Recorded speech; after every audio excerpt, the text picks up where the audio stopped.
Yeah, my name's Pete Corkhill, and I am a safeguarding practitioner for health, and I'm also sitting on the Autism Steering Group, which was launched in 2024. Brilliant. So, I mean, I suppose first of all, then, how is that, the steering group getting on? Then, how do you feel like across the island we are doing with that? I think it's been a great thing to be part of as part of the autism strategy.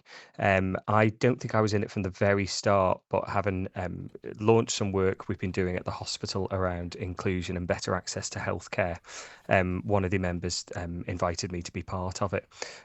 What I think is fantastic about the autism strategy steering group is the notion that we have two autistic lay members that are part of that steering group that are absolutely integral in terms of the island developing a vision for autistic adults and children that is steered by the community itself. I think I'm very passionate about the notion of nothing about us without us, right across all areas of social care and all areas of planning on the Isle of Man. And we would be running blind if we didn't have members of the community on that steering group itself. And obviously, a big part then for the last month has been that it's been Autism Acceptance Month.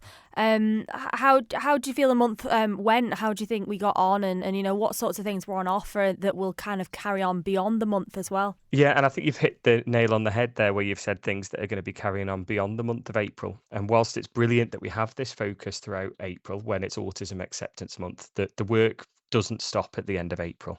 The work in April is our chance to sort of have a focus on it and highlight it. But the work of autism acceptance and inclusion and celebrating the difference that we have across society and across neurotypes is work that should be going on right the way throughout the year. I think the month has been great. It started really well. The those that are on the autism strategy steering group were invited to Douglas City Council with the minister, and we met the mayor.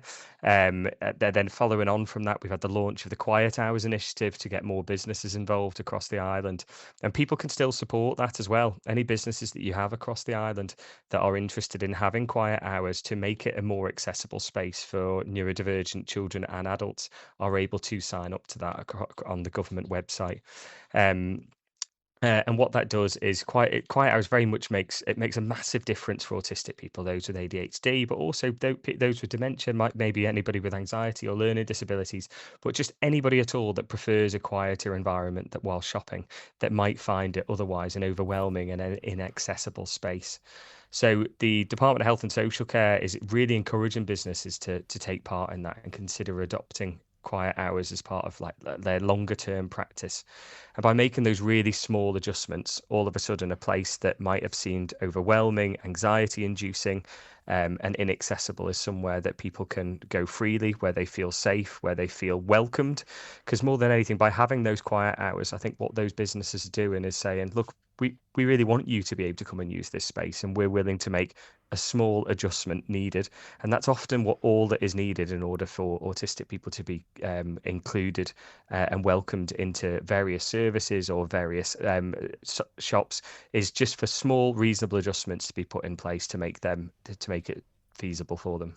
Yeah, it's brilliant because, like you say, that's not just something that benefits autistic people either. Like, there's a whole range of people who that hugely benefits, doesn't it? Yeah, and I say this within with the work that we're doing in the health service on reasonable adjustments, is that it's not just to benefit those with additional needs. It's a universal service, because I think if services generally are willing to adjust their normal practices, so to speak, to suit the needs of the people that are using them, that is going to benefit everybody. It's not just going to be those that are autistic or those that are with ADHD, but it's about us looking at things from a person-centered perspective, and making adjustments to make people feel comfortable.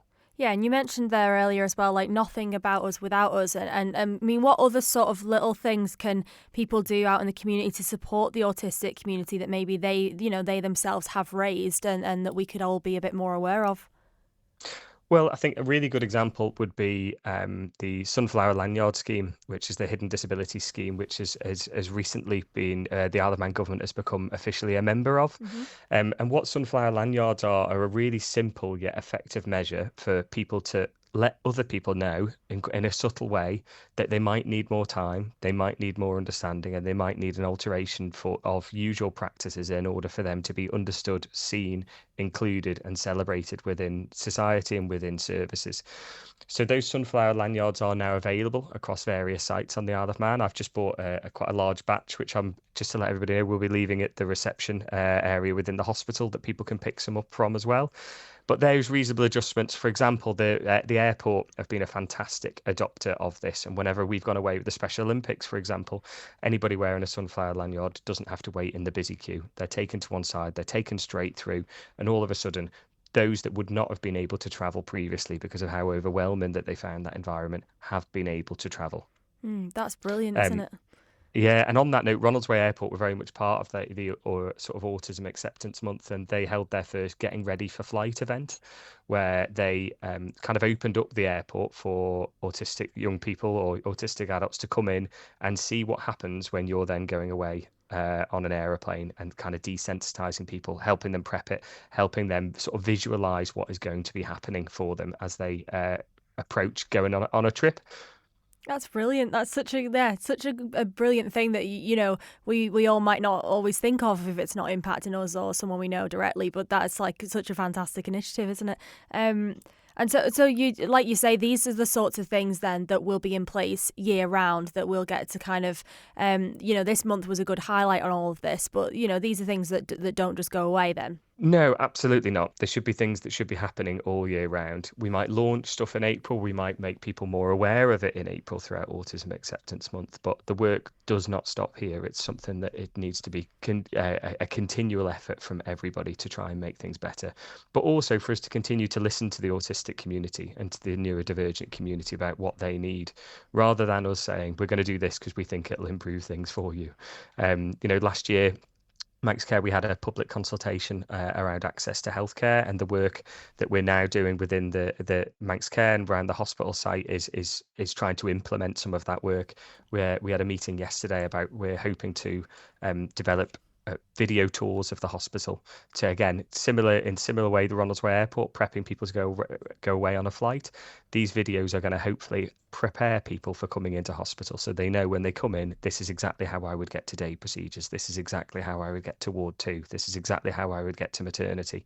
So their first experience of doing that isn't when they're walking into that really noisy environment. It's actually when they're watching it on a video really calmly, so they know what to expect when they then walk in. And they know, hang on, I might need to bring my ear defenders in because the atrium might be quite echoey, and they know that I might need to wear sunglasses because the lights are particularly strong for me if that's a sensitivity that they have. But this is work that needs to be going on all year round from everybody, where we're looking at how can we best meet the needs of autistic children and adults, but also celebrate them for their achievements as well. Thank you for making it to the end of the Manx Radio newscast. You are obviously someone with exquisite taste. May I politely suggest you might want to subscribe to this and a wide range of Manx Radio podcasts at your favourite podcast provider, so our best bits will magically appear on your smartphone. Thank you.